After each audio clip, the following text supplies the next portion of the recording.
Okay, you guys, my setup right now is just really not working out. This is the exercise room. Check out my lighting, a tipped over lamp. This is really nice. We are currently in like a construction zone.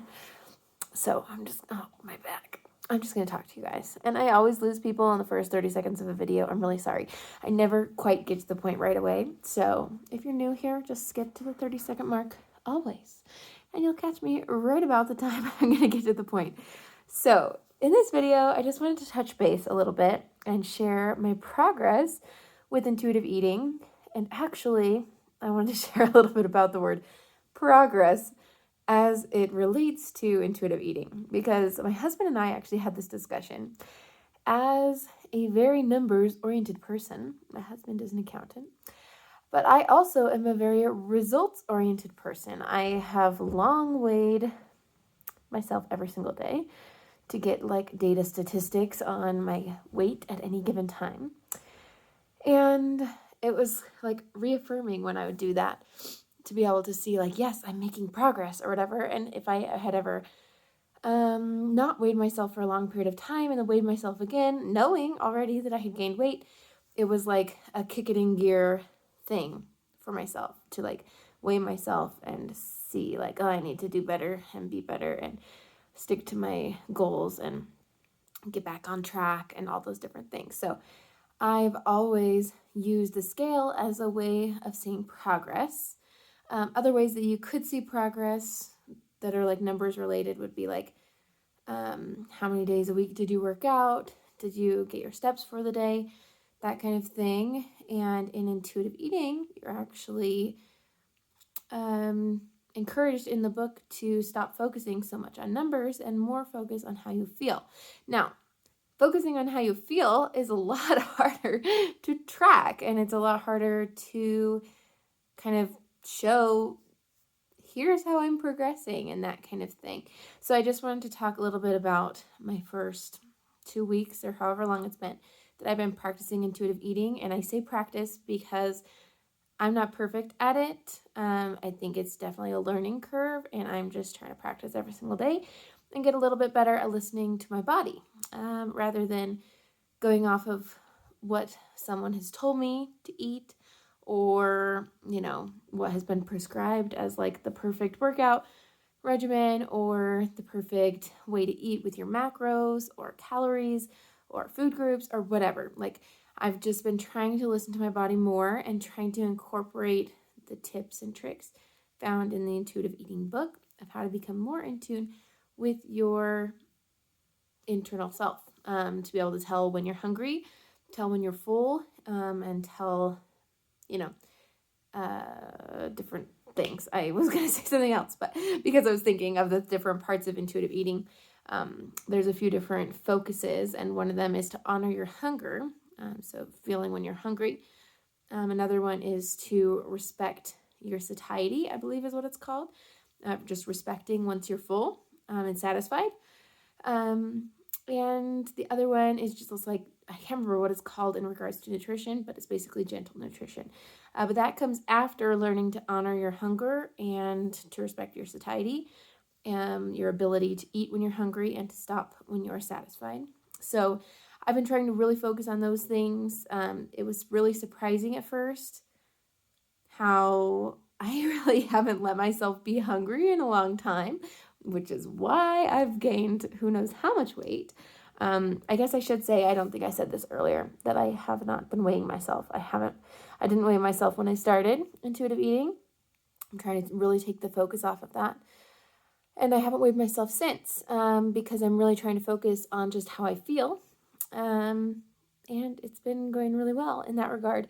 I haven't, stepped on the scale as a way to measure myself with numbers. I'm just trying to focus on how I feel with things and learning to listen to myself. So that's been a really interesting change. And it's been kind of nice to not be measuring myself in that way, even though I always said it was super helpful to be like seeing it as a statistic and just learning from it and that kind of thing.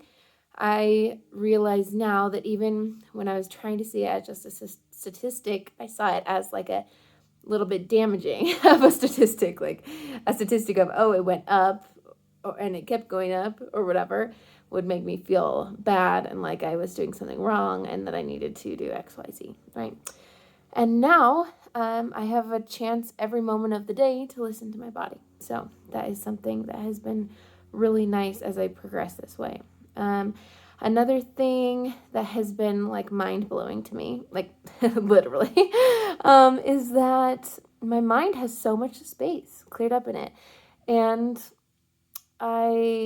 it's a hard thing to pinpoint and obviously a hard thing to measure as progress, but it's been so long of me just feeling overwhelmed by things to not accomplish things, little things that I always wanted to. Like, we've been in our house forever, and like there are parts of our house that are so cute. Like, look at this paneling on the walls, so cute. I hung up these little things in the workout room.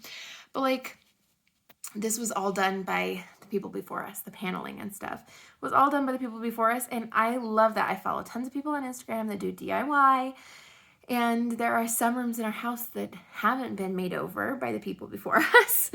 And I have wanted to like paint or do different things, and I just never have. Like, literally until the last 2 weeks, I had never lifted a paintbrush for a DIY project ever. We've been in our house for 4 years, and even though there are things I wanted to change, I like never had the energy or like the capacity, the mental capacity to be able to start a project like that. And like, it was insane. As soon as I started intuitive eating, like 3 days in, the mental capacity just like came. I was no longer focusing on like my body needing to be a different way. I was no longer focusing on something that I wasn't focusing on like some goal down the line. I was just focusing on today and being mindful of what I'm doing and how my body's feeling and learning from it each day of how I'm feeling. And so to me, that has been like a huge progress, is that I have the mental capacity. So with that capacity, like literally 3 days after I started, I was like, I'm going to the paint store. And I went to the paint store and I bought a bunch of paint. I bought rollers. I bought a paint tray. I bought like everything you could need. Spent a whole bunch of money at Benjamin Moore or whatever. No, Sherwin-Williams is the one we did. But the reason is because I just wanted to paint the doors black. You can't tell because I have that horrible backlit. Oh my gosh. But I just wanted to paint the doors in our hallway black. I just like the contrast. I think it's really cool. And I love like stark black and white against each other. I've wanted to do it. I like this backlit, like, oh, look right here with my lovely tipped over lamp. So it's probably better lighting actually than this. I just like look a little funny now. Anyway, so that mental capacity, I've done a whole painting project of all the doors in our hallway, which you don't realize how many doors you have in your house until you start painting them. Like, we haven't even done half the doors, I don't think, and we've done like 9 doors. It's crazy. I don't understand. Just because there's like linen closet and all of the bedrooms and the laundry room and the closet door in the bedroom and the bathroom door in the master. Anyway, it's a lot of doors. So we've been doing that for weeks because we're slow at it, and we just do one coat and then let it dry and another coat and let it dry and then flip the doors. We're painting them in the garage. Anyway, but this like capacity to be able to tackle a project like that and not feel so overwhelmed by it is brand new to me. I seriously haven't had the ability to mentally like start something like that in 4 freaking years. And so now that I'm rolling, my poor husband is just going to be on the DIY train with me because he's not a huge fan of DIY. He's afraid to ruin our house, but I'm like, let's go, let's do it. I'm totally down to try something new. I'm going to try, and my mom's going to comment on this because she'll be like, what? Why would you do that? I'm going to paint the floors in the bathroom. I know. I'll show you guys when it's done. It's going to be awesome. And I want to paint the cabinets in the bathrooms. The 2 bathrooms up here were never redone by the people before us. Like, they're the original stuff, I'm pretty sure, from like 20 years ago. So going to remodel the 2 bathrooms that are upstairs. And I want to redo our closet. So I've got this like I've had this mental list for a while, but I've never had the mental capacity to turn it into an actual plan and to execute the plan.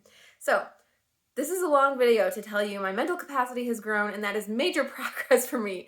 Other progress is that this doesn't happen all the time, but I'm just trying to learn from when it does happen and see the progress there, that like lots of the time I don't have to have multiple of something delicious in order to be satisfied. For example, earlier we went to Costco. It was dinner time. I got my son a hot dog from the food court.